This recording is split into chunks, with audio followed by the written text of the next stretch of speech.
Vamos a Primera de Corintios, capítulo 7. Que sigan siendo bendecidos en el nombre del Señor. Vamos hoy a continuar la serie de enseñanzas sobre la madurez del creyente.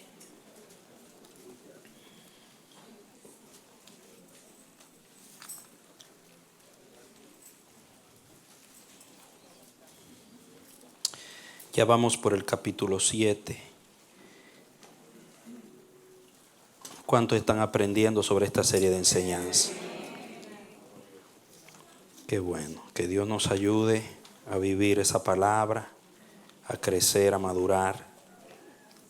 Es necesario para todo creyente. Hemos estado exponiendo por cada capítulo lo que el Espíritu Santo nos va entregando, pidiéndole al Señor que nos continúe bendiciendo por medio de su palabra. Y hablando de la madurez del creyente, nos estamos apoyando en Primera de Corintios, la primera carta del apóstol Pablo a la iglesia de Corinto, donde se dieron una serie de situaciones que revelaban la inmadurez que reinaba en medio de esos creyentes, porque carecían de ciertos valores y comportamientos del reino de Dios que nosotros debemos observar para trabajar en ellos, o permitirle, mejor dicho, al Espíritu Santo de Dios que trabaje en ellos. Aquí hoy, después de tratar primero la madurez por causa de la presión social en la que vivimos, es necesario madurar, fue lo primero que vimos, porque así solamente así podremos resistir el pecado y las tentaciones del sistema que nos rodea. Si no maduramos como creyentes, es muy difícil que podamos resistir el mundo con todas sus estratagemas, mentiras y engaños. También vimos la madurez en el discernimiento espiritual. Hay que madurar en lo que es establecer la diferencia entre lo que conviene y lo que no conviene, lo que Dios aprueba y lo que Dios no aprueba. ¿Por qué? Porque cuando somos inmaduros no podemos distinguir qué conviene y qué no conviene. Hacemos las cosas porque nos gustan, porque parecen. Cuando Pablo le dice a la iglesia, absteneos de toda apariencia, dice, la apariencia muchas veces nos engaña cuando no somos maduros. El maduro analiza por la palabra, todo lo somete al criterio de Dios, porque conoce a Dios y tiene una posición firme. Es alguien que está conquistando, pisando con la planta de los pies, como el Señor le dijo a Josué cuando iban a conquistar la tierra: todo lo que pisara la planta de vuestros pies era vuestro. El maduro pisa con las plantas del pie, anda seguro, firme en sus convicciones, en su relación con Dios. Satanás se aprovecha de los creyentes que andan oscilando, pisando con las puntitas de los dedos, no con las plantas. También vimos la madurez en lo corporativo, que tiene que ver con esa mentalidad de cuerpo, la unidad del cuerpo. Entender que somos parte de un cuerpo como creyentes y que todo debemos hacerlo pensando en la totalidad, como piensa Dios.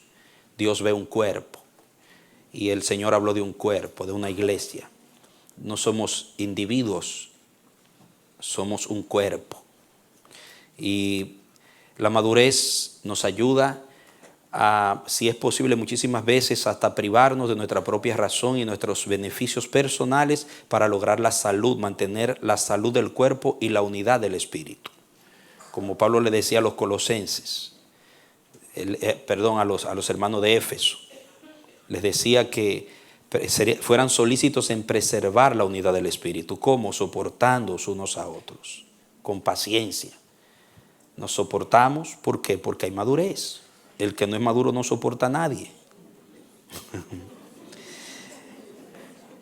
Bueno, también vimos la madurez en la autoestima.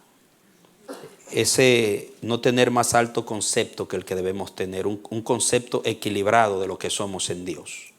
No privar de lo que no somos, no mirar al otro por encima de los hombros, valorarnos con el valor que Dios nos da, no sentirnos ni más ni menos, ni pensar que valemos por lo que tenemos o no tenemos, sino por quienes somos en Cristo, quienes somos en Dios. La autoestima. No andamos tan preocupados por qué opinan los demás de nosotros, sino el criterio que Dios tiene sobre nosotros. Pablo decía a los corintios que lo criticaron, lo rechazaron, habiendo sido él el que fundó la iglesia. Él dice: yo soy su padre espiritual y ustedes se han dejado influenciar por falsos maestros y me denigran, me calumnian, me rechazan, pero él dice: yo en muy poca cosa tengo yo lo que ustedes piensen de mí. Yo lo que quiero es que los hombres nos tengan a nosotros como servidores de Dios y buenos administradores de lo de Dios. Qué tremendo cuando vivimos pensando en lo que Dios piensa, no en lo que la gente piensa. También vimos la madurez en las relaciones, que las relaciones del creyente están definidas no por cofradías emocionales, ni por conveniencias personales, ni por intereses, sino está definida por la voluntad de Dios. La voluntad de Dios. Jesús dijo: mi padre, mi hermano, mis hermanas son aquellos que hacen la voluntad de mi Padre que está en los cielos. Usted va a crear vínculos, va a sobrellevar una relación de vínculo con personas que le ayudan a usted a llegar donde Dios lo quiere llevar, que caminan en la misma dirección. Dijo el apóstol: no os unáis en yugo desigual, no se enyuguen con espíritus desiguales. Amamos a todos, saludamos a todos, pero no vinculamos con todos, sino con el que está en la voluntad de Dios y nos edifica, y lo podemos edificar en la voluntad de Dios. No es una discriminación ni un rechazo, es simplemente inteligencia de madurez espiritual, porque Dios tiene un propósito con nuestras vidas y un vínculo equivocado puede truncar, puede impedir que ese propósito se cumpla, avance en nuestras vidas. Yo he visto muchos empezar bien y terminar mal por un vínculo en el que se metieron, que no eran personas interesadas en la voluntad de Dios, andaban en otras cosas. Y eso puede suceder aún dentro de la misma iglesia. También vimos la madurez en el manejo de los conflictos, los principios, la ley de Cristo. Vimos que Jesucristo nos da diferentes niveles para resolver un conflicto, no pensando en yo tener la razón ni reivindicarme, sino en ganar a mi hermano, en que Dios sea glorificado. Vimos primero tú y tu hermano a solas. Si no te oye, 2 o 3 testigos. Si tampoco oye a los testigos, a la iglesia. Si no oye a la iglesia, tenlo por gentil y publicano. No así fueron los corintios, que ellos empezaron llevando a los hermanos al mundo, a los tribunales primero. No eran capaces de resolver un conflicto. En el conflicto, lo importante no es ganar el pleito. Diga conmigo: lo importante no es ganar el pleito, sino ganar a mi hermano. Dele un aplauso al que reina. Amén. Gloria a Dios. Amén. Porque cuando yo gano a mi hermano, todos ganamos. Gana Dios, gana el reino. Pero cuando yo tengo la razón y gano el pleito, pero pierdo a mi hermano, nadie gana. En el reino, un ganador no es el que siempre tiene la razón. También vimos la madurez en el manejo de los deseos, fue lo último. Hablamos acerca de los deseos y tratamos el tema de la comida y el sexo, que son las necesidades innatas con las cuales nacemos. Nacemos con una naturaleza que tiene apetito de alimentos y apetito sexual. Y si eso, mientras nos desarrollamos, eso no se maneja en el espíritu, nos va a ocasionar problemas.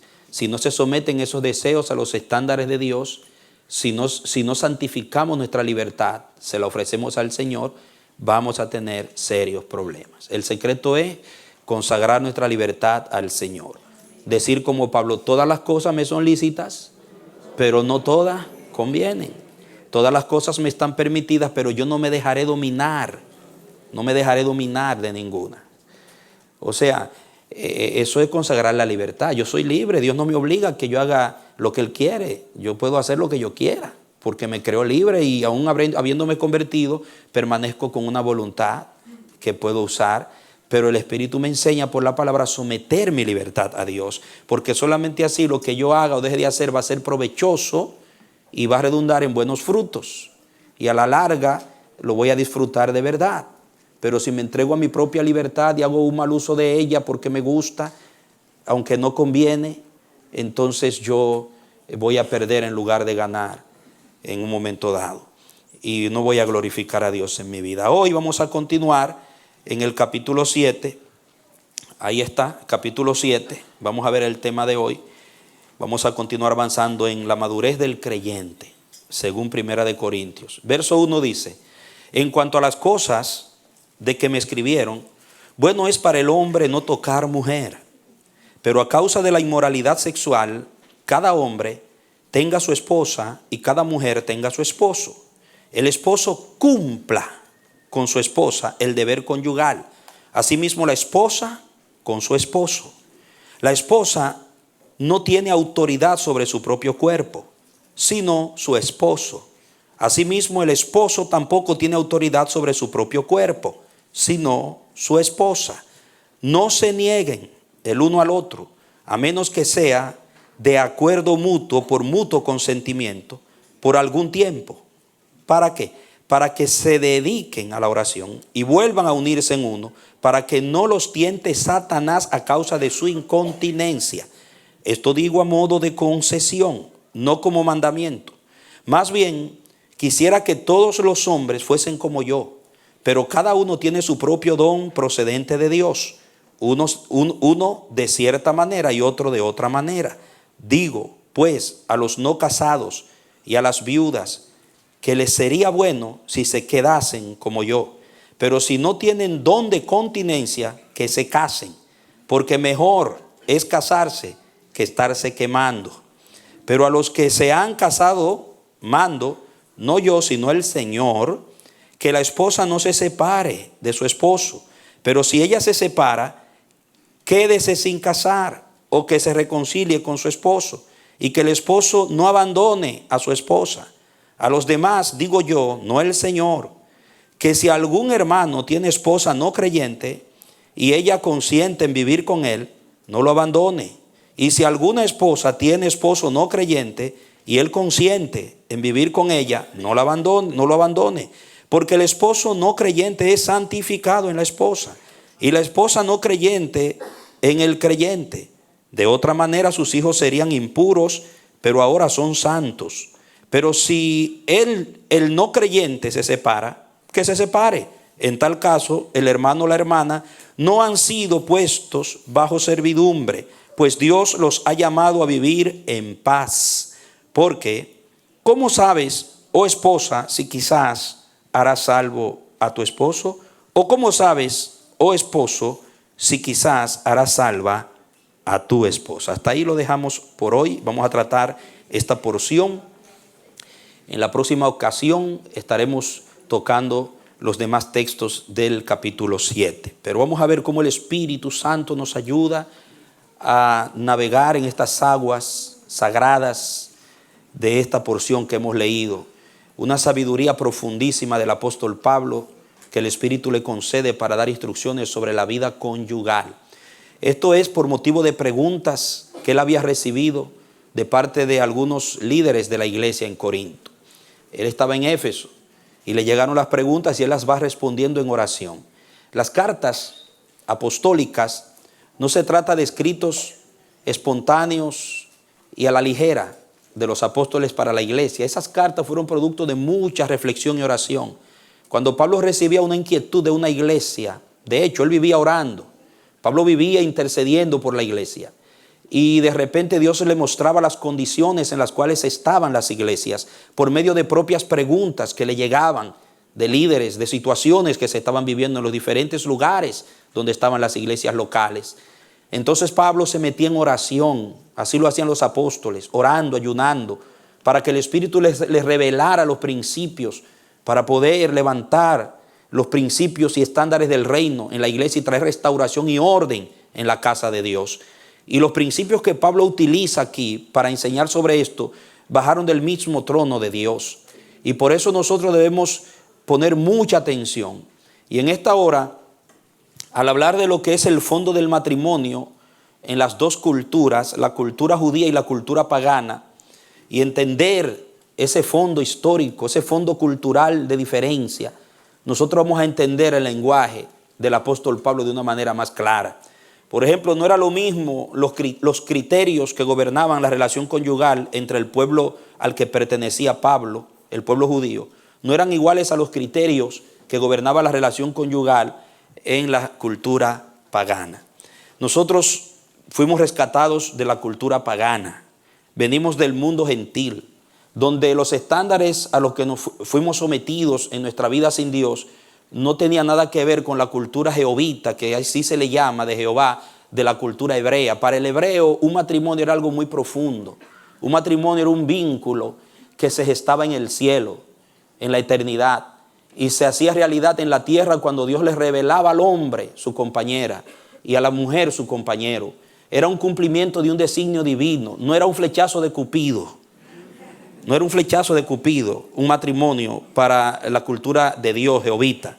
Era un designio divino para cumplir un propósito en la tierra. Y había mucho más de la voluntad que de los sentimientos. En la cultura jehovita, en la cultura de Dios, cuando dos personas se casaban, estaban movidos por un designio que estaba más fundamentado en un acto voluntario de amor, una decisión a permanecer juntos, vivir juntos, procrear una familia para Dios, establecer en la tierra una comunidad que era edificada por Jehová, según el Salmo 127 y 128. Pero en la cultura pagana no, era un flechazo de Cupido, era la intervención de un Dios, el Dios del amor, y la relación estaba más fundamentada en lo que se sentía que en la voluntad, que en una decisión voluntaria. El amor era interpretado con criterios diferentes en la cultura pagana. Y la iglesia a la que Pablo le escribe aquí, la iglesia de Corinto, era una iglesia de paganos convertidos al cristianismo. Y ellos venían de una cultura moralmente hablando, sexualmente hablando, muy pervertida. Entonces los conceptos que gobernaban la relación conyugal en la cultura corintiana eran conceptos muy livianos. Eran conceptos que una relación que podía disolverse fácilmente, como sucede en nuestras sociedades latinas, en nuestras sociedades paganas. No es lo mismo para nosotros una relación conyugal que lo es en las culturas orientales.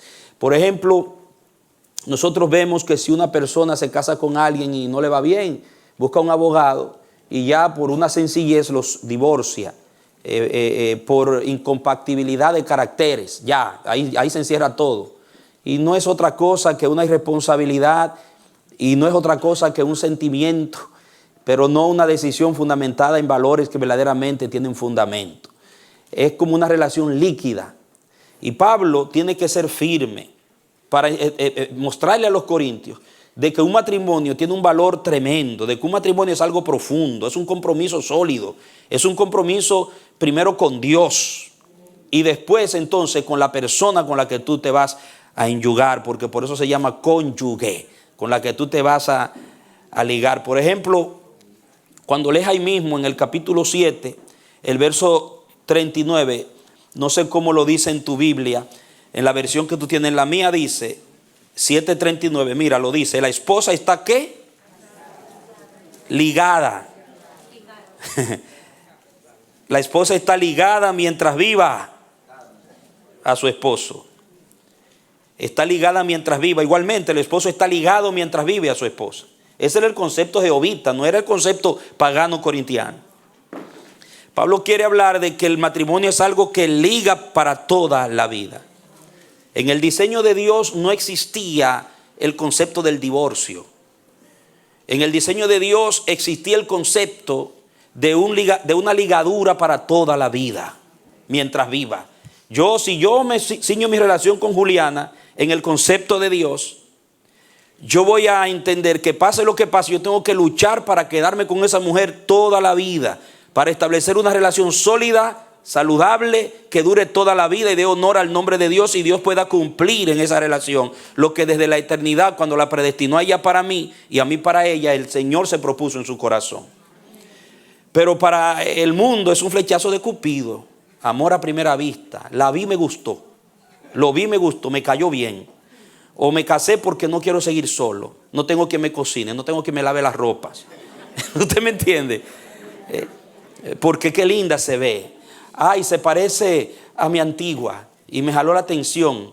Y relacionamos los factores que nos traen juntos son muy superficiales, muy sentimentales, muy cupido, vamos a usar la palabra. Ustedes me entienden lo que quiero decir. Entonces Pablo está hablándole a una iglesia que venía de esa cultura de relación líquida y fácil de romper.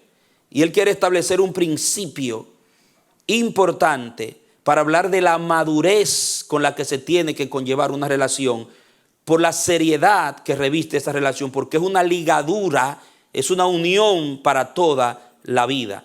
El divorcio, el Señor se lo entregó a Moisés, como yo se lo he explicado otras veces. Le dijo a Moisés, tú resuelve eso por la dureza de su corazón. Se lo entregó a las leyes de la tierra, el divorcio. Dios no divorcia a nadie. Dios no casa para divorciar. De hecho, dice Malaquías que Él aborrece el divorcio. El que divorcia es la ley del Estado y divorciaba a Moisés. ¿Por qué? Porque hay situaciones, como dijo Jesús, salvo por causa de adulterio, de fornicación, donde ya ese pacto se rompe, pero que el hombre bregue con eso. El sistema bregue con eso. Es en cierta forma un acto de misericordia para alguien que está sometido a una situación que verdaderamente justifica una separación, pero Dios dice, eso yo se lo entrego al hombre. Y usted lo lee en la Biblia, está claro en la palabra. Cuando a Jesús le preguntan que si es lícito darle carta de divorcio a una mujer por cualquier cosa, porque esa es la pregunta que Jesús está respondiendo, por cualquier cosa, Jesús le dice al principio no fue así, los lleva al principio. Entonces, ¿por qué mandó Moisés a dar carta de divorcio? Y Jesús le dijo, por la dureza de su corazón, mandó Moisés a dar carta, no Dios, Moisés a dar carta de divorcio. Entonces, es una relación, y estamos hablando con lo que Pablo, lo primero que Pablo está hablando es con los casados cristianos. ¿Ok? Los casados cristianos. No existía en la mente de Dios, ni existe un diseño matrimonial con divorcio. Lo repito y lo reafirmo. El divorcio, el hombre brega con eso. O sea, el ideal de Dios para ti y tu marido, y para hombre, tú y tu esposa, es que vivan juntos para toda la vida y que luchen en el Espíritu de Dios, en los estándares de Dios para permanecer juntos. Ese es el estándar de Dios para los que están casados en Cristo, para los que están casados en el pacto del vínculo matrimonial. En el diseño de Dios tampoco existió ni existe una unión de concubinato sin casarse, sin pacto. Eso no existe en la mente de Dios. Que dos personas estén viviendo y teniendo relación sin pacto, eso no existe en la mente de Dios. Eso también lo ha inventado el sistema y trae maldición.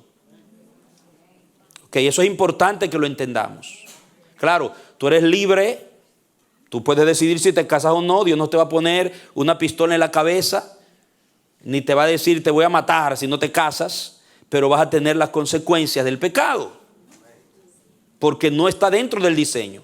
Dios diseñó en pacto. Entonces, porque todo lo que Dios crea, todo lo que nace en el espíritu y en la mente de Dios, es de acuerdo y análogo, parecido a la naturaleza de Dios, a la conducta de Dios. Y Dios es un Dios de pacto, de compromiso sólido. Cuando Dios se relacionó con el hombre, Dios lo hizo siempre sobre la base de un pacto irrompible. Por eso casi siempre, o no casi siempre, Dios fue el que juró por su propio nombre y llevó a cabo el ritual, porque Él sabía que el hombre falla, y Él dice, pero yo no voy a fallar, yo soy fiel. Entonces Dios nunca se olvida, escuchen bien, cuando usted ve la conducta de Dios en su palabra, usted sigue la conducta de su Dios. Dios nunca, por más que le pequemos, por más que le fallemos, Dios nunca se olvida del lugar donde juró, donde hizo el pacto. Nunca se aparta. Por eso dice, ¿quién subirá al monte de Jehová? ¿quién habitará en su tabernáculo? Dice el limpio de mano, y después dice, el que aún jurando en daño suyo, no por eso cambia. Esa es la conducta de Dios, hablando del que tendrá comunión íntima con Jehová. ¿Por qué? Porque la conducta de Dios es una conducta fiel, permanente.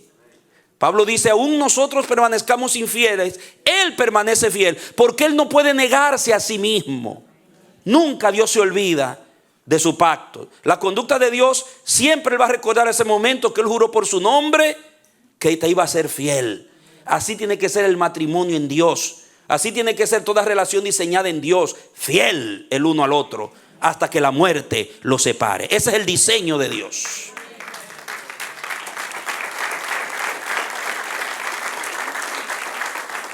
Entonces diga conmigo, por esa razón conviene madurar en la relación conyugal.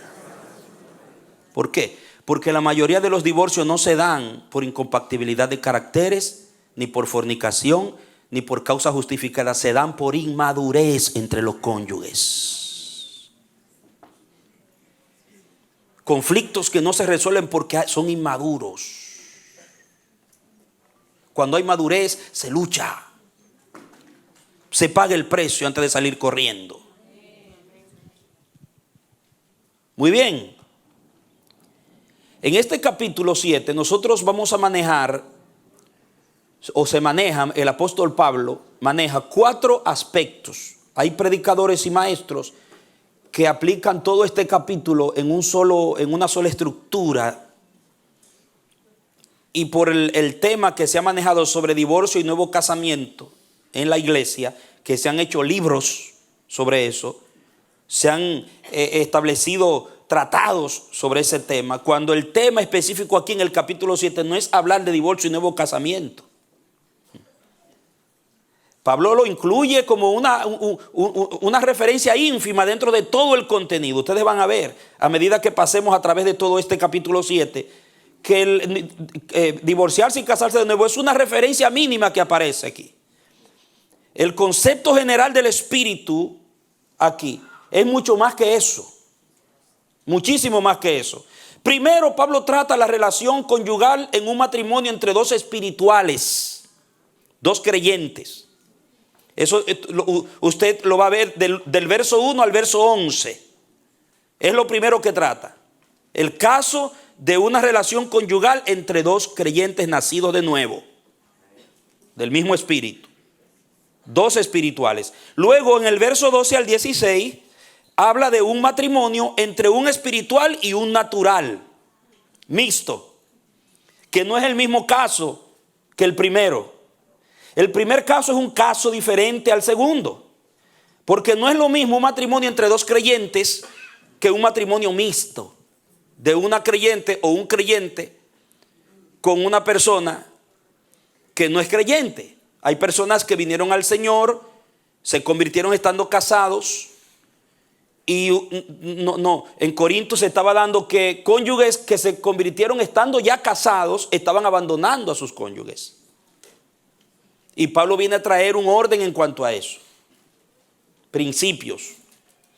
Entonces, el nacer de nuevo, el convertirse a Cristo no es una justificación para abandonar al cónyuge. Y vamos a ver eso después. Hoy no vamos a meternos ahí, pero después. Hoy vamos a tratar los cónyuges que son creyentes. Dos creyentes. Después miraremos la otra parte. Cada parte en su momento. También vemos el caso de los solteros y de las viudas. 4 casos diferentes. Entonces cada caso hay que aplicarlo, hay que estudiarlo y aplicarlo en su contexto para transferir una enseñanza saludable y edificante. Porque si tomamos todo y lo aplicamos así a toda situación, no estamos siendo honestos con la palabra revelada. Y eso es lo que ha pasado en muchas congregaciones, que se agarra este capítulo y se aplica a cualquiera, de cualquier forma, y se han distorsionado y se han creado legalismos y esclavitudes en la iglesia. Hay un sinnúmero de hombres y mujeres esclavizados a una condición. Gente que en su vida del mundo estuvieron casados y se divorciaron. y ya el otro cónyuge tiene su mujer y su familia ya establecida, entran a una iglesia y cuando en la iglesia descubren, algunas iglesias, que son divorciados, obligan a esa persona a quedarse sin casarse toda su vida allí, mientras que ya ese hombre allá o esa mujer tiene su vida hecha hace años. No, amado, llegó a la iglesia así. Esa mujer es libre hace tiempo. Nueva criatura es. Las cosas viejas pasaron aquí, todas son hechas nuevas. Ese es un caso cuando la persona viene del mundo con un problema que estuvo en el mundo. Entonces le traen su mundo viejo, se lo traen a la iglesia y se lo encadenan. Y esa persona está sufriendo en esa iglesia por una mala aplicación de la enseñanza apostólica. Y lo iremos mirando. Porque claro está, como muchos andan exteriorizando la conducta farisaica de poner carga sobre los demás que ellos mismos no están dispuestos a sobrellevar. Es un crimen, es un crimen. Es un crimen emocional, es un crimen personal. Someter a una persona a una esclavitud que Dios no le ha sometido. Amados míos. ¿Por qué? Porque caemos en un grave error cuando tratamos de ser tan estrictos que llegamos a pretender ser más estrictos que Dios. Tampoco es saludable ser más misericordiosos que Dios tampoco. Pero hay un equilibrio en la vida del reino que la palabra apostólica nos enseña. Entonces cada cosa en su lugar, cada aplicación en su estructura. Por ejemplo, en la enseñanza de la madurez en la relación conyugal entre dos creyentes, amado, es importante, antes de entrar ahí, el verso 1, mire, en cuanto a las cosas de que me escribieron, bueno es para el hombre no tocar mujer. Quiero introducir, antes de meterme en esta parte, ¿por qué Pablo habla así? Le fuera bueno al hombre no tocar mujer. Del 6, mira el 6 dice, esto digo a modo de concesión, no como mandamiento. Más bien quisiera que todos los hombres fuesen como yo, pero cada uno tiene su propio don procedente de Dios, uno de cierta manera y otro de otra manera. Digo pues a los no casados y a las viudas que les sería bueno, dice Pablo, les sería bueno si se quedasen como yo. Pero si no tienen don de continencia, que se casen. Porque mejor es casarse que estarse quemando. Mire lo fuerte que es un deseo sexual reprimido. Es un fuego que te consume. Y Pablo lo admite. Aunque sean creyentes. Hay gente que no todas las personas tienen la misma capacidad de continencia. Pablo lo admite. Dice, un incapaz de contenerse tiene que orar para que Dios le provea a su compañero o su compañera. ¿Por qué? Porque es obvio que Dios no los creó para que muera solo o sola. Si no le hubiera dado el don de continencia como a mí. Hay que orar, discernir la voluntad de Dios en cuanto a eso. Pero es importante ver también en el 25, mira el 25, muévase al 25, porque quiero puntualizar esto como introducción para entender por qué Pablo dice que mejor es no tocar mujer, qué es lo que quiere decir. Porque hay una doctrina del celibato impuesta por el hombre. Y aquí no se está hablando de un celibato impuesto, como algunas religiones lo tienen. Dice el 25, pero con respecto a los que son solteros, otra vez, no tengo mandamiento del Señor. Pablo dice, no, esto no es un mandamiento que yo tengo del Señor, aunque les doy mi parecer como quien ha alcanzado misericordia del Señor para ser fiel. Pues a causa de la presente dificultad, bien me parece que al hombre le sea bueno quedarse como está. ¿Estás ligado a esposa? No procures desligarte. ¿Estás libre de esposa? No busques esposa. Pero también, si te casas, no pecas. Y si la soltera se casa, no peca. Aunque aquellos que se casan tendrán aflicción en la carne. Y yo quisiera evitársela. Ay, algunos por ahí como que soltaron un quejito. Dice, ay, los afligidos respondieron.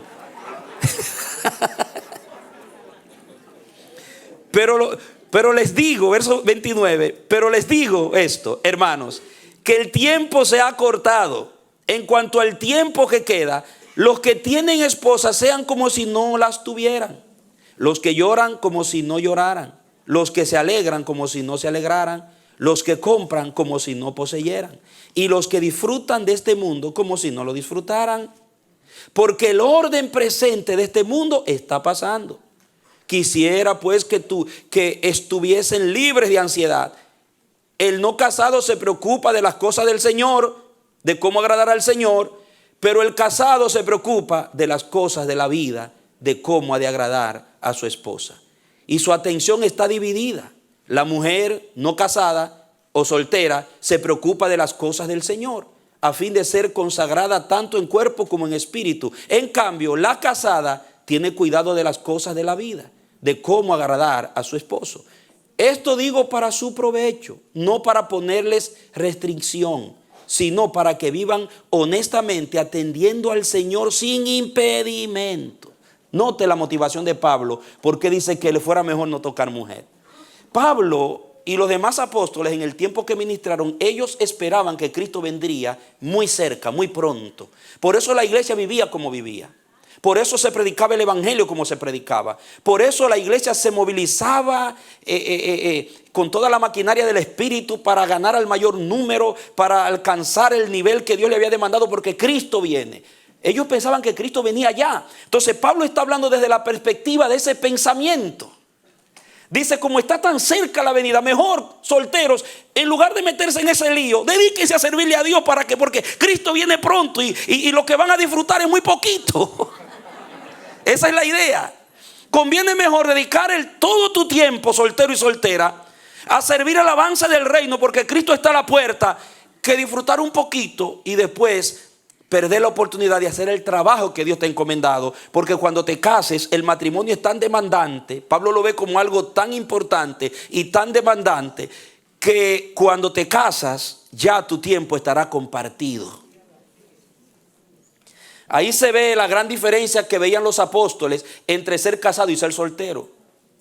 No lucía para nada un hombre cristiano casado querer vivir como un soltero, ni una mujer cristiana casada seguir viviendo como una soltera. Eso era inmadurez.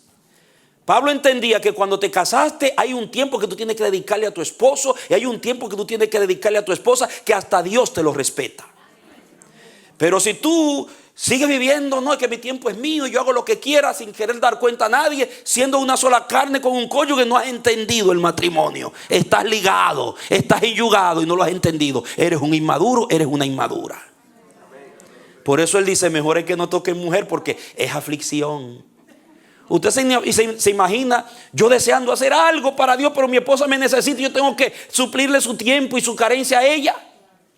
Y yo no peco con eso, porque Dios me ha dicho que el tiempo de ella es de ella. Entonces mi espíritu quiere, pero por otro lado mi esposa me demanda. Eso se le llama, eso es aflicción. Porque por un lado sufro el no poder cumplir, dedicarme a Dios como deseara, y aunque por otro lado disfruto el tiempo y la compañía con mi esposa. Es un conflicto que produce un sufrimiento, una aflicción que Pablo dice, yo se la quiero evitar. Por eso dice no tocar mujer, por ese argumento. Pero no es porque es malo tocar mujer, no es porque es pecado tener sexo y casarse. No, porque lo que pasa es que en la religión popular, en cierto tiempo, se vio el matrimonio y la experiencia sexual como un pecado. De hecho, algunos han enseñado históricamente que el pecado de Adán y Eva fue tener sexo. Y eso es mentira totalmente. Que cómo se iban a multiplicar si no era por medio del sexo. Entonces el celibato, según la Biblia, no es algo impuesto, es algo voluntario. Y no es un mandamiento, es una sugerencia del apóstol, dice. Por ahí empiezo para que entiendan por qué empieza diciendo mejor es que se queden solos, porque así pueden servir mejor al Señor frente a la inminente venida de Cristo. Yo creo que si Pablo hubiera sabido que iba a tardar un poquito más como ha tardado, no hubiera hablado de esa manera. Le dice cásense. Ay Dios, qué bueno es Dios, tremendo. Bien, vamos a ver entonces el caso del matrimonio entre dos creyentes, matrimonios cristianos. Atención, los que han nacido de nuevo. Vamos otra vez al 7. Mire las palabras que se destacan aquí. Verso 2 dice: pero a causa de la inmoralidad sexual oiga eso, a causa de la fornicación, cada hombre tenga su esposa y cada mujer tenga su esposo, no sus esposas ni sus esposos. Su esposa y su esposo en singular. Monogamia. No me venga a hablar del Antiguo Testamento porque ya eso no está en la palestra de la iglesia. De la poligamia. Eso fue también una perversión del hombre, de las culturas que Dios tuvo que soportar por un tiempo, hasta restaurar en Cristo otra vez el original. Verso 3. El esposo, mire con quién empieza, con nosotros los casados, cumpla con su esposa el deber conyugal. Note que no dice el concubino o la concubina, no, el esposo o la esposa. Cumpla con su esposa el deber conyugal. Diga conmigo, cumpla. Asimismo, la esposa con su esposo. Ambos tienen que cumplir el deber conyugal. La esposa no tiene autoridad sobre su propio cuerpo, sino su esposo. Asimismo, el esposo tampoco tiene autoridad sobre su propio cuerpo, sino su esposa. No se nieguen, otra vez, oiga qué palabra, márquela, el uno al otro, a menos que sea, ¿cómo? Por mutuo consentimiento. Marque esa palabra, poderosa palabra. Por mutuo consentimiento. A menos que sea por mutuo consentimiento. Por algún tiempo, y por algún tiempo, para que se dediquen a la oración y vuelvan a unirse en uno, para que no les tiente Satanás a causa de ¿qué? De su incontinencia. Esto digo a modo de concesión, no como mandamiento. Más bien quisiera que todos los hombres fuesen como yo, pero cada uno tiene su propio don procedente de Dios, uno de cierta manera y otro de otra manera. Digo pues a los no casados y a las viudas que les sería bueno si se quedasen como yo, pero si no tienen don de continencia, que se casen. ¿Por qué? Porque mejor es casarse que estarse quemando. Se menciona al diablo, a Satanás en medio de esta exhortación, de esta enseñanza. Se menciona a Satanás como alguien que está al acecho para aprovechar la oportunidad y provocar una precipitosa caída. Noten bien esto. Lo primero que en esta lectura aflora el espíritu es que tanto el hombre como la mujer tienen el 100%, no un 50 y un 50. Tanto el hombre como la mujer tenemos el 100% de responsabilidad para mantener la salud y la permanencia y la altura de la relación conyugal. Ambos tenemos 100% de responsabilidad. Se habla el cónyuge, el esposo y a la esposa. Cumpla. El esposo cumpla, la mujer cumpla. El esposo cumpla, la mujer cumpla. Hay un grave problema cuando la inmadurez se manifiesta en la relación y el inmaduro está demandando siempre más del otro que del mismo. El inmaduro siempre está esperando más del otro cónyuge que del mismo. Piensa que tú tienes que dar 75 y yo 25. No, la Biblia enseña que es 100 y 100 de ambos lados. Y si son maduros van a entenderlo. Y ambos van a abocarse por la salud de su matrimonio. Ambos se van a sentir responsables para que ese matrimonio sea sólido y dure para toda la vida. Para que la obra de Dios prospere en ese matrimonio. Para que el propósito de Dios al unirnos prospere. Ambos el 100%.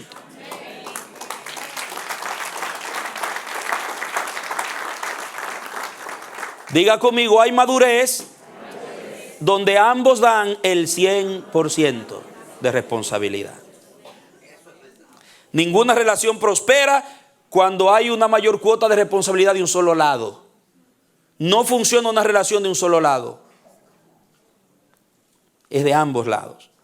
Cuando hay un cónyuge exigiendo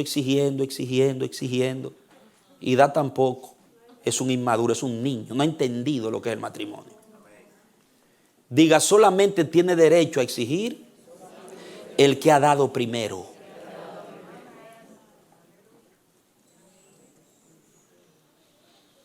El que no da primero no tiene derecho a exigir. Y lo vamos a ver. ¿Cuántos esposos y esposas viven en un constante conflicto por no entender esto? La inmadurez. Y algo interesante que la Biblia enseña es que cuando yo doy y yo aporto por la salud de mi relación con mi esposa, yo me estoy bendiciendo a mí mismo. La Biblia enseña. Porque somos una sola carne.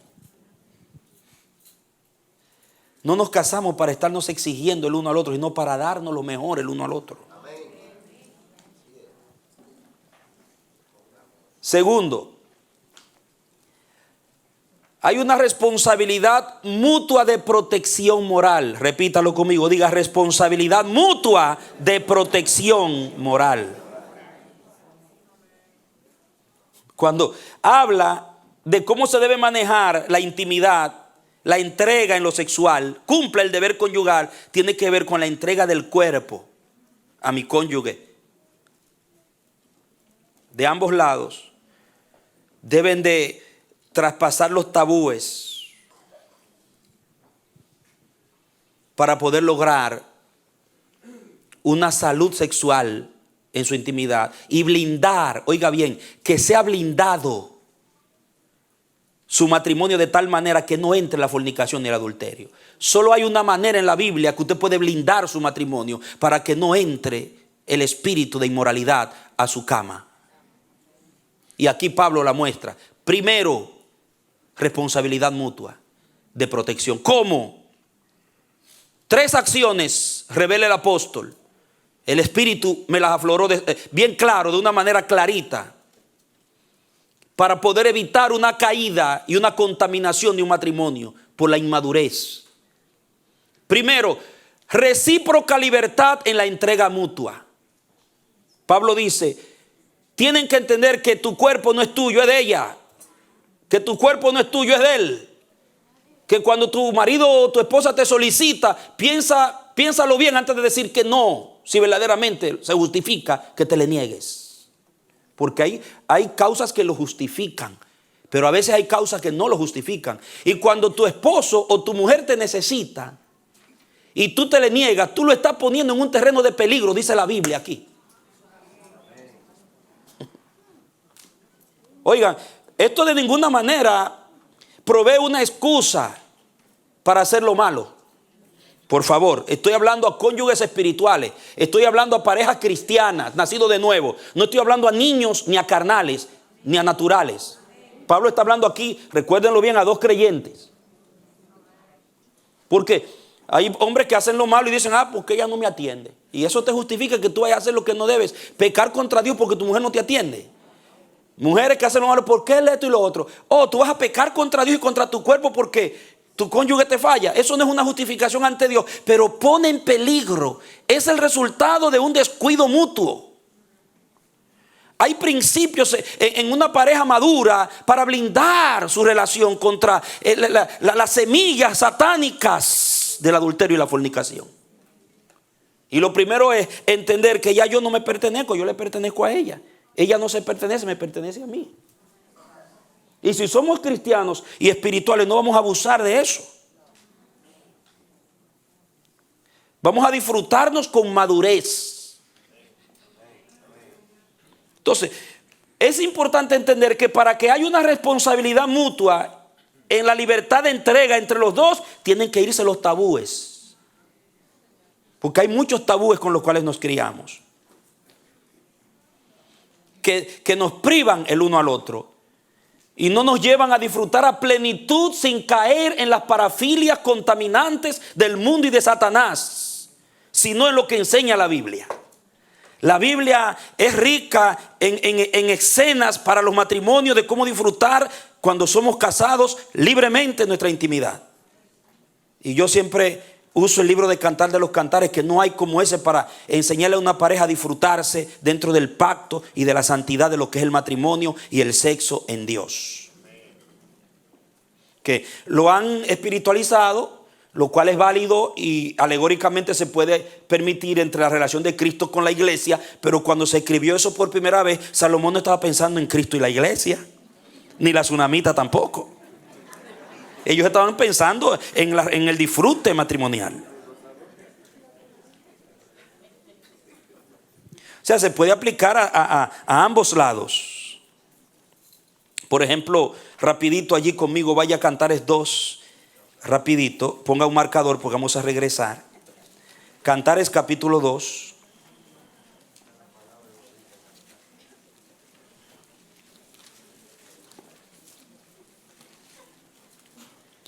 Dice en el capítulo 2, verso 14 en adelante.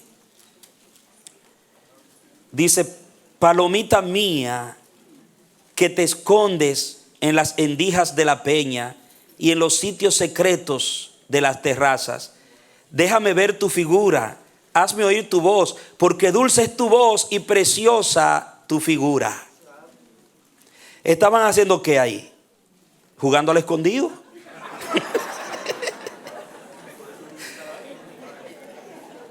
Estaban jugando al escondido. ¿Por qué te me escondes? Uy, tu voz. Uy.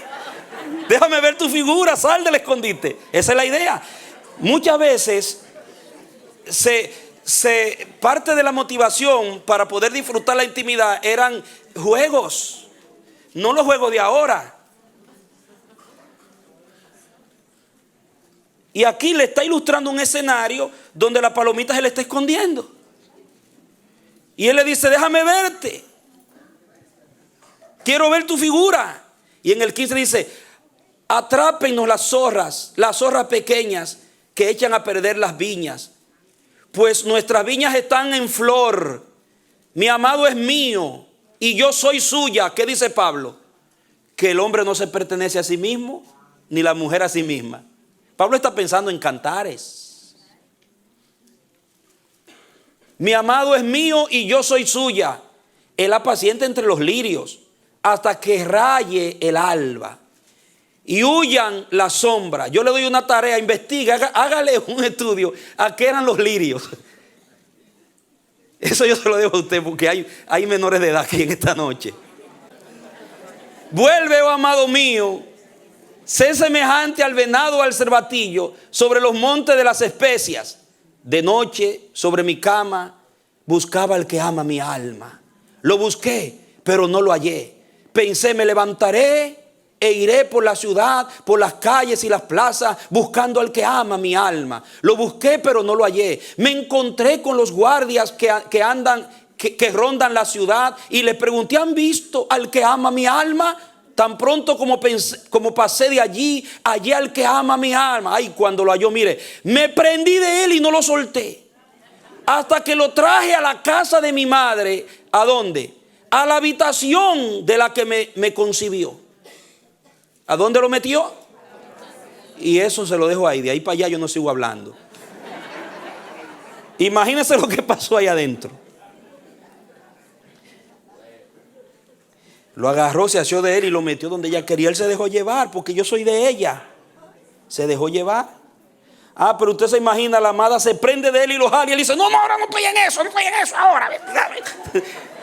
Se daña la cosa porque ella está ardiente por su amado. O que él la busque allí y la encuentre, ya le está diciendo: ¿por qué te me escondes? Déjame ver tu figura. Y cuando la encuentra: ah, no, pero está mal maquillada, hombre. No me gusta cómo estás.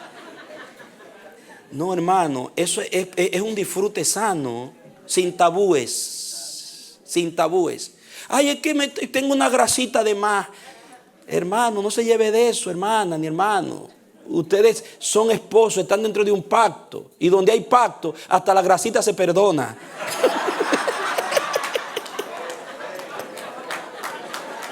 Se disfruta la grasita también. Ustedes se ríen, pero miren, hermano, se pueden dar situaciones donde hay complejos, tabúes, falta de madurez. Ahora sí, claro, si el cónyuge está criticando por la grasita siempre, o la mujer critica por la grasita, está incitando a que venga, no quiero que me vea. Pero si usted le dice: yo te amo con tu grasita, tampoco estoy justificando la gordura. Sigamos, hermano. Recuerden que el tema que estamos tratando es cómo una pareja de cristianos maduros evitan una estrepitosa caída. El 100% de protección mutuo. Primero, libertad de entrega. Fuera tabúes. Fuera cohibiciones. Él es mío, yo soy de ella. En la intimidad. Segundo, no negarse unilateralmente. Verso 5, volvamos a Corintios. No negarse unilateralmente. 7. ¿Qué dice el verso 5? No se nieguen el uno al otro, a menos que sea por mutuo consentimiento. O sea, no conviene que un cónyuge se le niegue al otro unilateralmente. No, yo no quiero, y no me hable de eso que yo no quiero. Pero espérate, ¿qué pasa? Eso no es lo que... Claro, muchos ahí se aplican la Biblia. Y ahí son, mire, bibliólogos. Cuando quieren lo de ellos. Que la Biblia dice, pero no decía, aquello no decía la Biblia, ahora sí dice. Pero la Biblia dice que no se le esté negando si no es por mutuo consentimiento. Tienen que ponerse de acuerdo. Eso no es de que yo no quiero. No, espérate, ¿y quién te dijo que tú eliges solo? Tú no decides solo en esto. En esto hay que tiene que haber mutuo consentimiento. Vamos a orar a ver qué dice el Espíritu.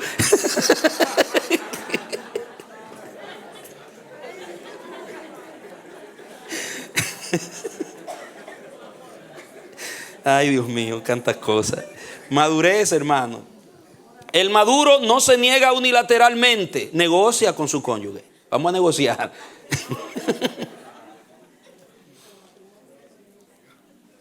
Estamos hablando de los casados cristianos ahora. Después iremos a los solteros y los demás, tranquilos. Okay.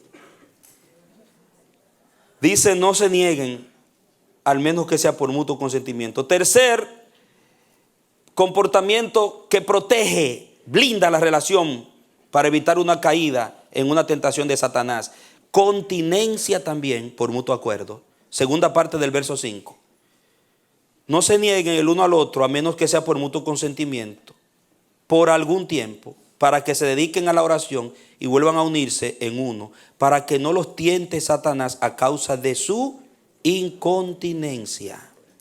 O sea, la continencia tiene que ser por mutuo acuerdo. Eso no es que, pero aguántate, date un baño, vete a correr. Dice que no están jugando los Yankees hoy.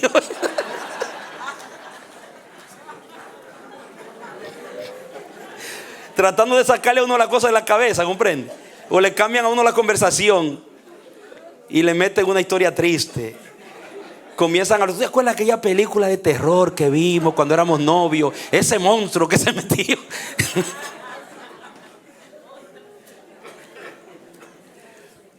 No. Mutuo consentimiento. ¿Por qué? Ambos tienen que desarrollar como dos cónyuges maduros, esposo y esposa, esas tres acciones: recíproca libertad de entrega, no negarse unilateralmente, y una continencia por mutuo consentimiento. Estar de acuerdo de que vamos a dejar de unirnos por un tiempo, 2 semanas, 3 semanas, un mes, porque vamos a estar orando. Mi amor, mira, el Espíritu me ha dicho que Dios tiene algo conmigo, quiero meterme con Dios. Siento de meterme con Dios en un retiro de oración y ayuno y cilicio. Quiero que ores para que Dios te dé testimonio. ¿Sí? Eso es lo que dice Pablo. O sea, el Espíritu tiene que darle testimonio al cónyuge también. Eso no es unilateral, hermano. Porque eso te lo dijo el Señor a ti, pero no necesariamente me lo ha dicho a mí. No se rían. Por eso es que Pablo dice, yo le quisiera evitar las aflicciones.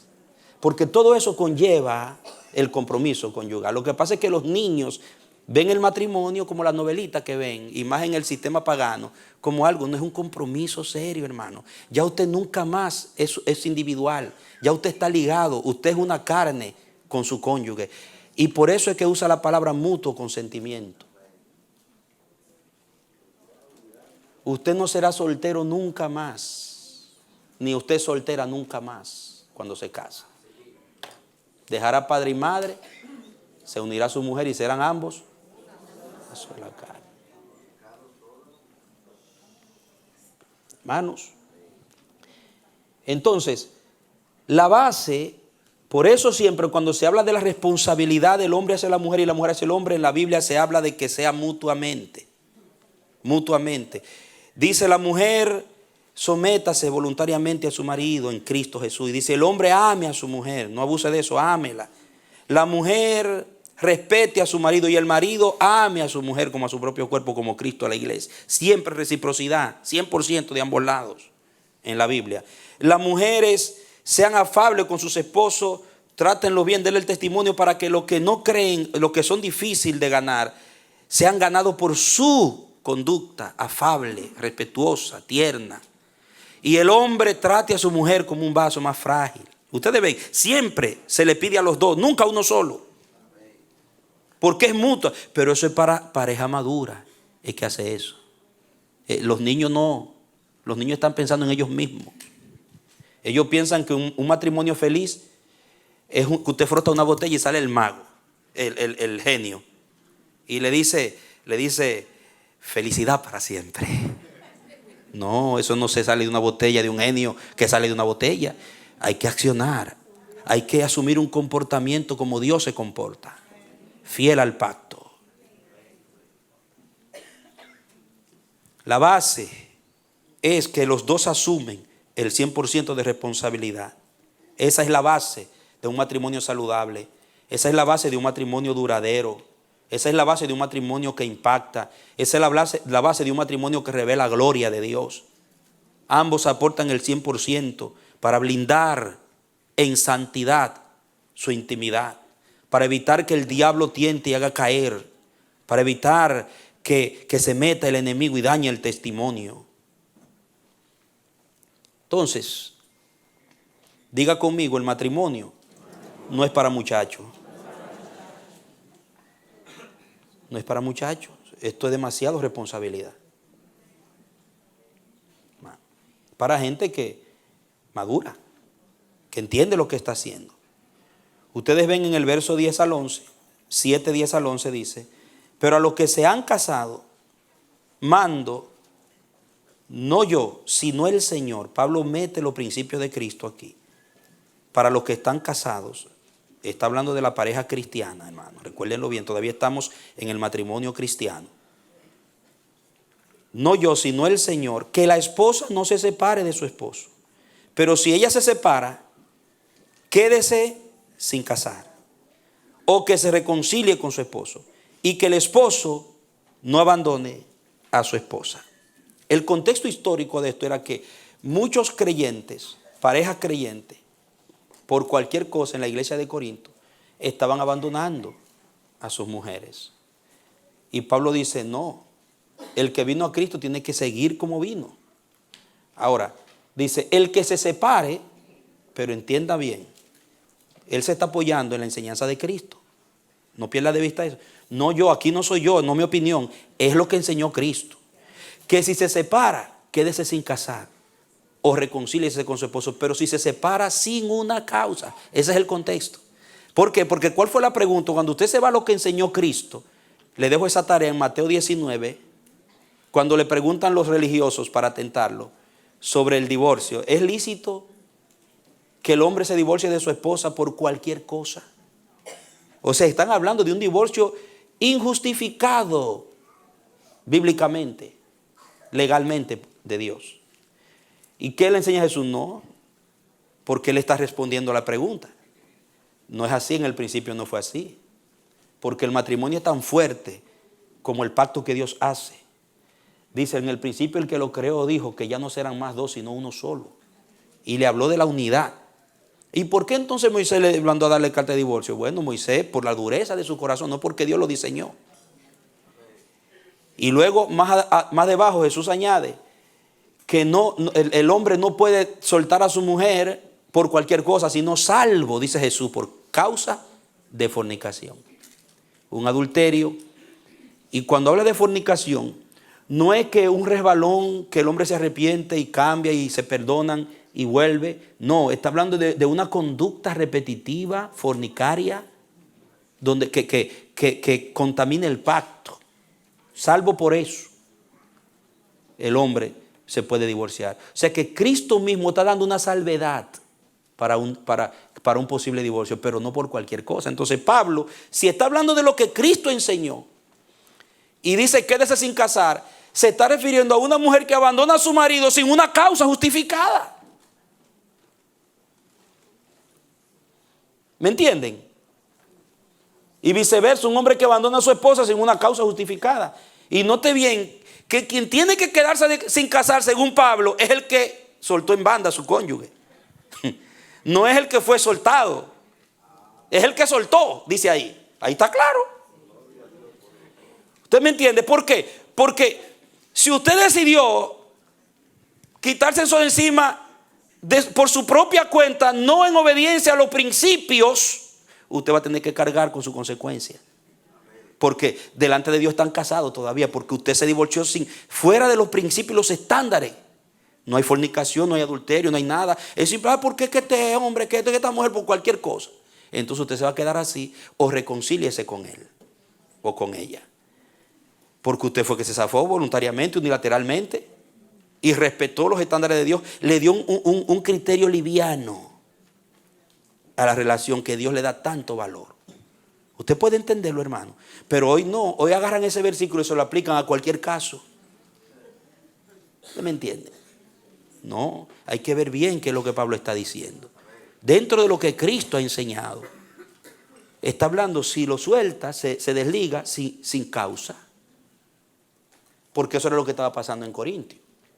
No, que se quede así o que se vuelva a reconciliar. Por eso es que ustedes ven, y yo creo en eso, una persona que hoy se divorcia porque me grita, porque llega tarde, por cosas que no justifican. Entonces usted, yo no lo caso otra vez, porque es que usted se le desligó sin un principio establecido por Dios, sin causa. Bueno, y fíjense que le digo que esto es simplemente una porcioncita que se toca, y no me voy a meter en este tema porque es un tema muy profundo. Se me daña el otro tema si me meto en esto, porque esto ha creado muchas cosas dentro de la iglesia, este asunto. Vamos a mantener la idea de la totalidad de la enseñanza. O sea, quédese sin casar bajo los estándares de lo que Cristo ha enseñado.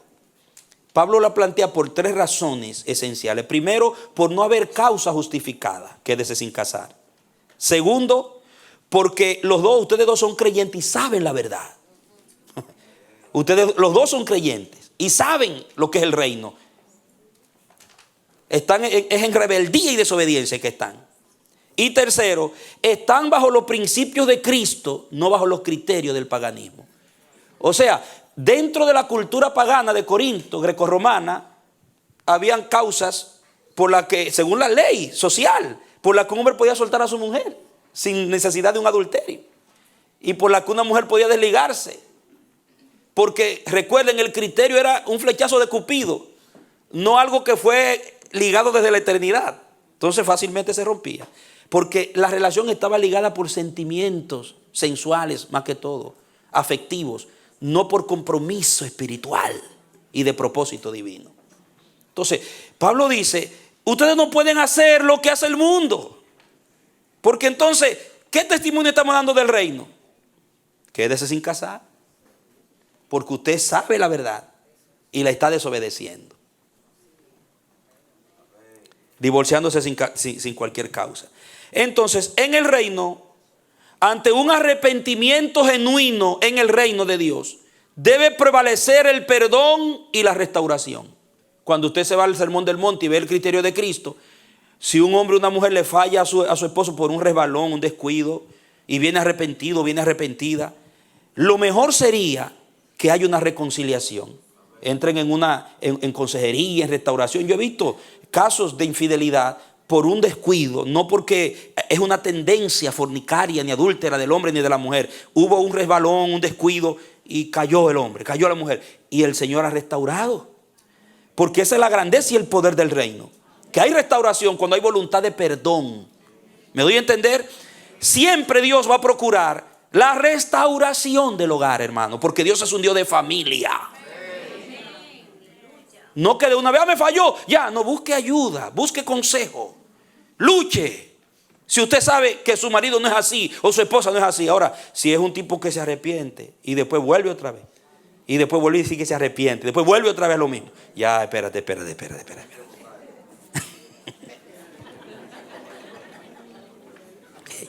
Ya esto lo que está es jugando. En el reino se debe pensar en la totalidad de la familia, no en la parte ofendida y en la gravedad de la ofensa o en el qué dirán los demás. Porque el que se divorcia de una vez a quemarropa es el que está pensando en sí mismo, que me hiere, me traicionó. Pero hay niños por el medio, hay una familia por el medio. Entonces hay que pensar en la totalidad de la familia. Oye, este fue un resbalón, fue un descuido. Vamos a trabajar para salvar la totalidad. Vamos a humillarnos. Es que, ¿qué me van a decir? No. Y ya la amiga mía en el trabajo me dice, ay, tú si eres tonta, ese hombre que te engañó. Y tú dices, ay, tú si eres boba, chica. La hermanita por su reputación se divorcia y no son ellas que van a sufrir todo lo que va a pasar a esos niños y esa familia. ¿Entiendes? Y así el mundo. No, usted no es del mundo. Usted está fundamentando su relación en los criterios divinos. Si hay arrepentimiento genuino, perdone por el bien de sus hijos. Perdone por la restauración de su casa. Bendito sea el Señor.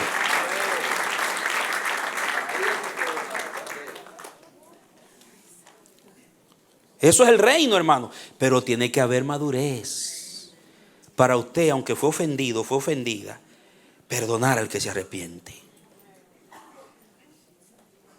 Yo digo, hermano, mire, oiga bien, aunque sea por política, si Hillary Clinton perdonó a Bill Clinton, ¿cómo una mujer cristiana no puede perdonar a su marido cristiano? Le agarro esa ahí. Hay muchos otros casos y están juntitos ahí.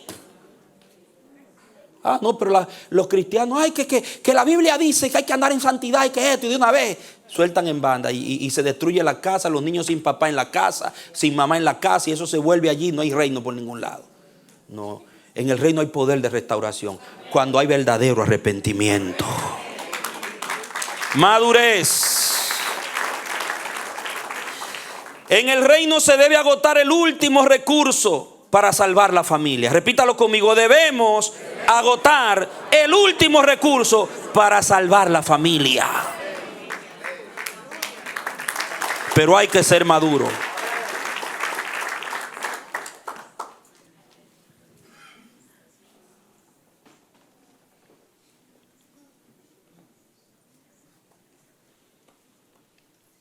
Muy bien. Lo que yo veo, y esta es la conclusión, tanto en el verso 5, mire, por mutuo, ¿qué? Consentimiento. Mire el 12 al 13. 12 al 13 dice: a los demás digo yo, no el Señor, que si algún hermano tiene esposa no creyente y ella consiente, es la misma palabra, en vivir con él, no la abandone. Y si alguna esposa tiene esposo no creyente y él consiente en vivir con ella, no lo abandone. Consciente. No hay cosa que revele más la madurez de dos cristianos que están casados, de dos cónyuges cristianos, que el mutuo consentimiento. La palabra mutuo consentimiento en el original griego es pensar juntos y decidir juntos, actuar juntos. Cuando un matrimonio llega al nivel que todo lo hacen juntos, que ya el hombre no es un solterón, ni la mujer una solterona libre que hace lo que le da la gana, sino que ambos conviven y son verdaderamente una sola carne en criterios, en pensamientos, en decisiones y en actuaciones. Eso revela madurez más que todas las cosas. Hasta que una pareja no aprende a pensar juntos y a decidir juntos, no es madura.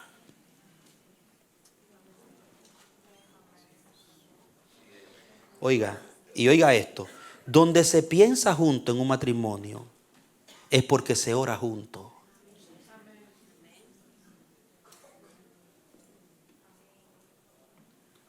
Si no se ora junto, es difícil madurar y pensar juntos.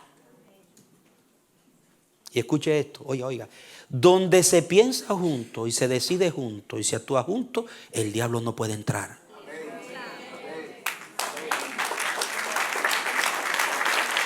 Está blindada tu relación. Hay muro y antemuro.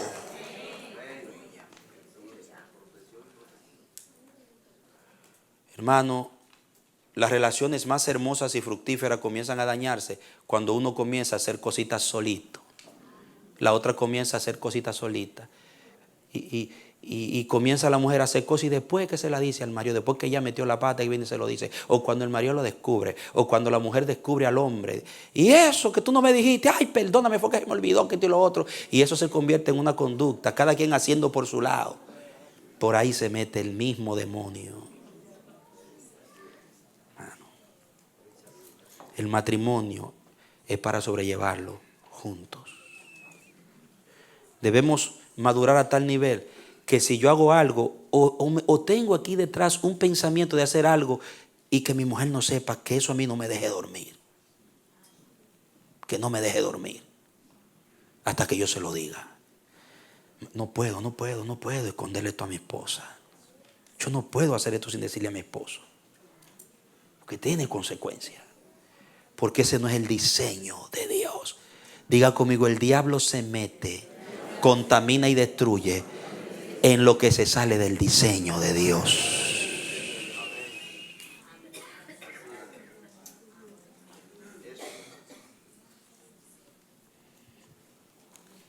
Madurez en la relación conyugal.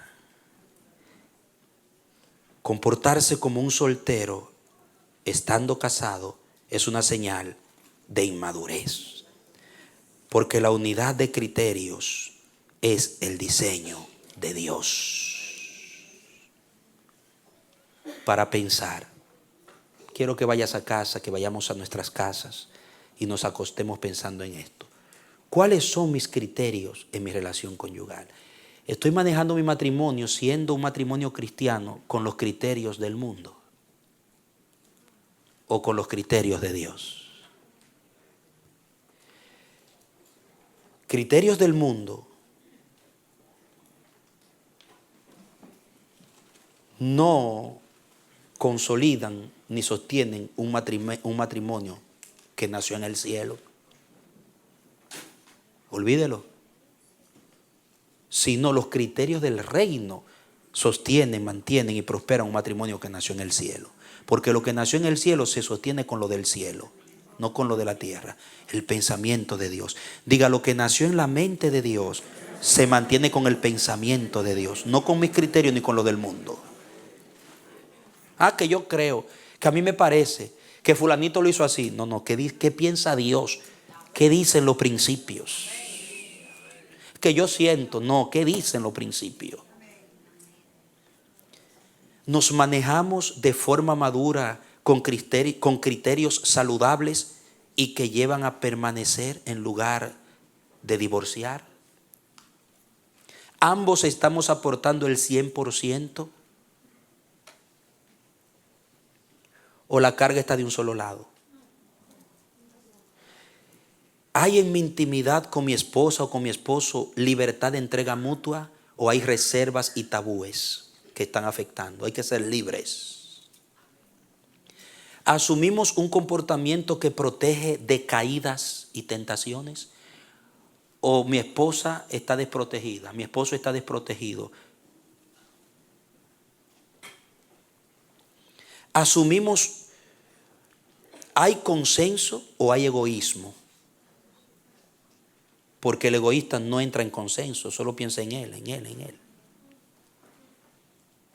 ¿Hay consenso o hay egoísmo? ¿Estoy dispuesto a perdonar o dispuesta a perdonar ante un arrepentimiento genuino? ¿O me mantengo, no, eso no te lo perdona nunca, que te perdone Dios? Bueno, dice Pablo, tú también puedes ser tentado ante un arrepentimiento genuino. Pastor, ¿y qué es un arrepentimiento genuino? Explíqueme eso un ratico.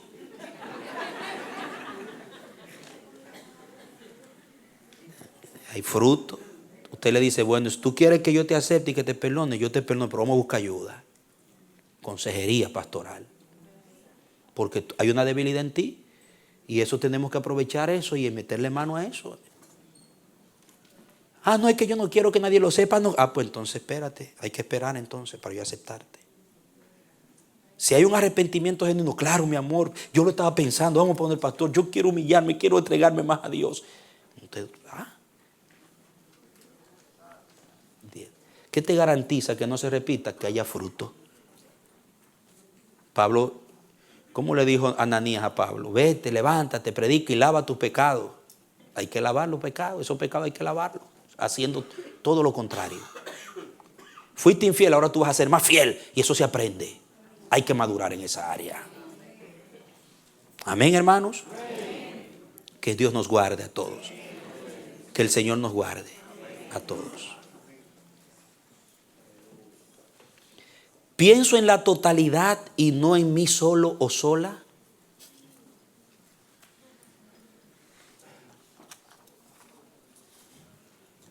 Que Dios nos ayude. Madurez en la relación conyugal de una pareja cristiana. Así es que Dios nos ayude a darle carácter a esta enseñanza. Hermano, he tratado de ser lo más fiel posible a la verdad y que esta palabra nos consolide como matrimonio y nos dé familias que honren a Dios. Porque ahora por cualquier cosita hay separación, hay divorcio. Que eso no suceda en nosotros. Oremos. Padre Santo, muchas gracias por tu palabra. La Biblia no es simplemente un libro religioso, ni un libro que habla de Dios. La Biblia es el tratado de la eternidad para enseñarnos a vivir la vida del cielo en la tierra, para enseñarnos a edificar familias saludables, permanentes y fructíferas, levantar generaciones fieles. Pero hay que madurar. Como dijo Pablo a Timoteo, que la Biblia fue creada para llevar al hombre a la madurez, para que sea maduro para toda buena obra. Ayúdanos a madurar en tu palabra. Que llegue el momento cuando los principios gobiernen sobre los sentimientos y los pactos sean cumplidos, aunque sea en perjuicio nuestro. No cambiemos frente a una promesa, frente a un pacto. Danos los criterios tuyos para manejar la relación conyugal. Libéranos de los bajos y vanos criterios que desvaloran y hacen liviana la relación. Consolídanos, Señor. Danos la humildad de Cristo, la sencillez, la mansedumbre para aceptar dónde estamos fallando y pedirte que nos ayudes y estar dispuestos a cambiar. Si hay áreas donde no estamos dando el 100%, haznoslo ver. Si hay descuidos en la intimidad que están exponiendo, Señor, la integridad moral de la casa, dánoslo a conocer.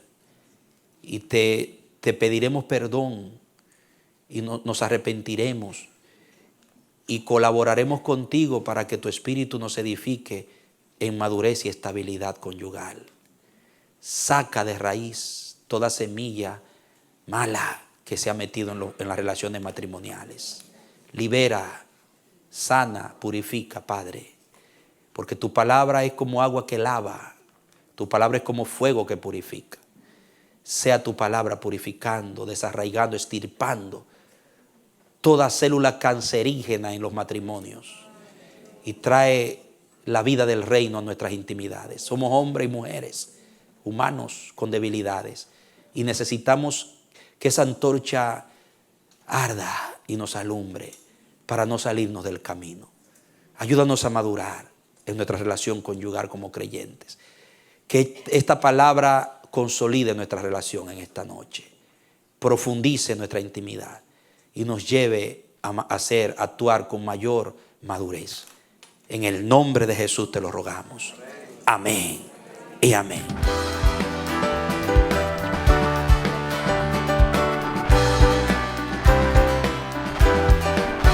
Este ha sido su programa Voz de Restauración. Si desea comunicarse con nosotros, escríbanos al P.O. Box 70, Bronx, New York 10473 o visita nuestra página web www.elamanecer.org. Nos despedimos hasta la próxima. Que Dios te bendiga.